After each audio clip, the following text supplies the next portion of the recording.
Hai, saya Sharon. Kumpulan kami telah memilih tajuk ancaman revolusi teknologi terhadap kesejahteraan manusia berperadaban. Saya ingin memberi pengenalan bagi tajuk ini melalui perbincangan antara ahli kumpulan. Saya telah memahami bahawa revolusi teknologi merupakan perubahan teknologi yang mengacu semua bidang kehidupan manusia ke arah moden dan canggih. Manusia berperadaban pula merupakan manusia yang mempunyai nilai-nilai kemanusiaan. Namun begitu, disebabkan kepesatan perkembangan teknologi yang moden ini, impak yang besar berlaku dan ia telah pun mengubah landscape gaya hidup manusia. Daripada membawa manfaat kepada manusia, sehingga berubah menjadi ancaman yang boleh menjejaskan kesejahteraan manusia berperadaban. Kesan-kesan negatif berlaku disebabkan manusia semakin bijak dalam dunia teknologi ini yang menyebabkan berlakunya penggodaman. Terima kasih. Secara keseluruhan dapat kita ketahui bahawa terdapat beberapa jenis teknologi. Antaranya ialah teknologi drone, teknologi nuklear dan teknologi maklumat yang digunakan secara luas pada zaman ini. Drone adalah sebuah kenderaan udara yang juga lebih dikenali sebagai pesawat tanpa awak yang dikendalikan dari jarak jauh dengan menggunakan komputer atau alat kawalan jauh. Teknologi nuklear adalah teknologi yang melibatkan reaksi inti atom. Teknologi maklumat merupakan teknologi yang diperlukan untuk pemprosesan maklumat secara tepat dan mudah melalui penggunaan komputer dan perisian untuk mengubah, menyimpan, melindungi, memproses, memindah, melihat dan mendapatkan maklumat tanpa mengira tempat dan waktu. Kemajuan teknologi-teknologi ini memberi manfaat kepada negara yang mempunyai keupayaan dan kepakaran, manakala menjejaskan keselamatan bagi negara-negara di sebalik. Pengajaran yang saya peroleh daripada tajuk perbincangan kami ialah kita haruslah menggunakan kemajuan teknologi secara berhemah supaya tidak menimbulkan masalah yang tidak dijangka. Sebagai contoh ialah pengeboman Pearl Harbor di Amerika Syarikat pada 7 Disember 1941 serta Hiroshima dan Nagasaki di Jepun masing-masing pada 6 dan 9 Ogos 1945. Terima kasih.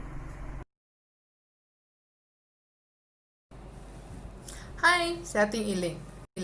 Kepesatan kemajuan teknologi maklumat yang drastis dewasa ini telah membawa kecelakaan komputer dalam kalangan masyarakat. Setiap rumah dilengkapi dengan kemajuan jalur lebar.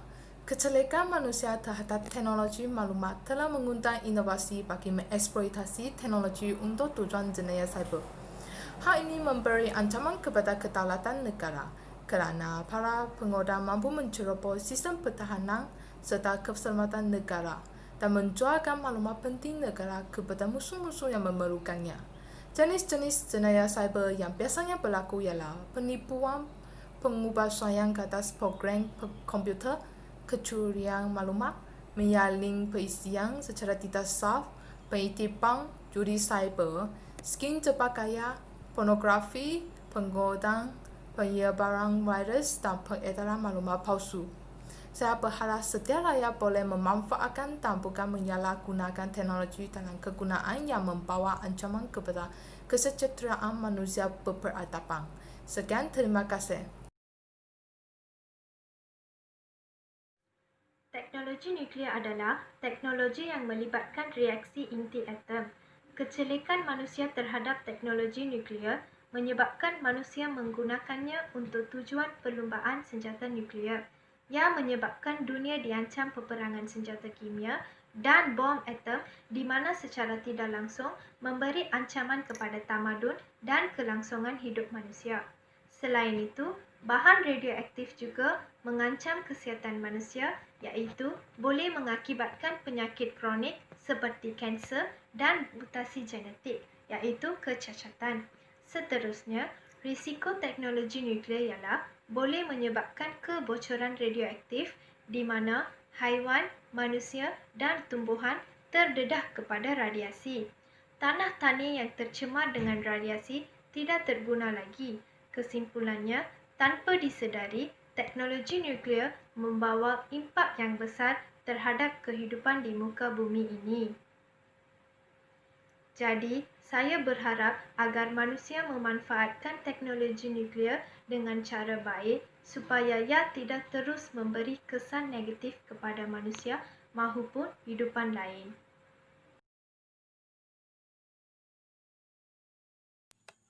Nama saya Insan, saya akan membincangkan langkah mengatasi ancaman revolusi teknologi kepada kesejahteraan manusia berperadaban. Pendidikan dari segi agama atau moral merupakan antara langkah untuk mengurangkan ancaman revolusi teknologi. Selain itu, didikan ibu bapa kepada anak-anak berkenaan ancaman revolusi teknologi juga amat signifikan bagi mengurangkan ancaman revolusi teknologi. Penggunaan software filter untuk sistem phishing, judi dan sebagainya oleh pihak kerajaan harus dilaksanakan untuk mengurangkan ancaman revolusi teknologi. Akhir sekali, kesedaran tentang keselamatan cyber oleh semua pengguna teknologi juga dijadikan langkah yang penting sekali untuk menangani ancaman revolusi teknologi. Sekian, terima kasih.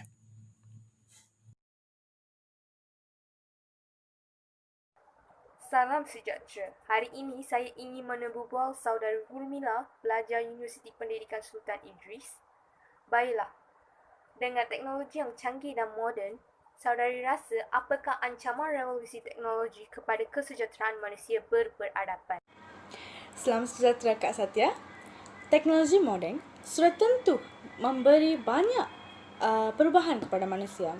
Antaranya ialah kesejahteraan mereka terjejas akibat pengondaman sistem maklumat atau lebih dikenali sebagai hacking. Baiklah, terima kasih atas jawapan yang diberikan tadi.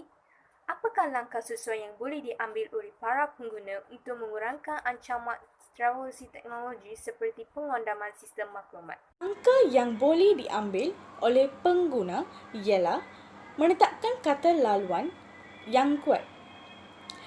Kata laluan yang kuat merangkumi kombinasi huruf besar, huruf kecil, nombor-nombor dan simbol. Terima kasih.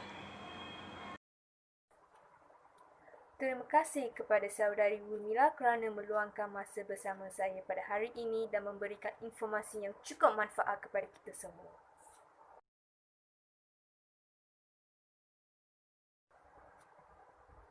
Saya, Satya Kausalya anak perempuan Satya Murti, saya berasa amat gembira kerana mendapat peluang untuk menghasilkan video ini bersama rakan saya. Antara pengajaran yang saya pelajari daripada video ini adalah kita harus sentiasa berwaspada semasa menggunakan apa jua teknologi dalam kehidupan seharian kita.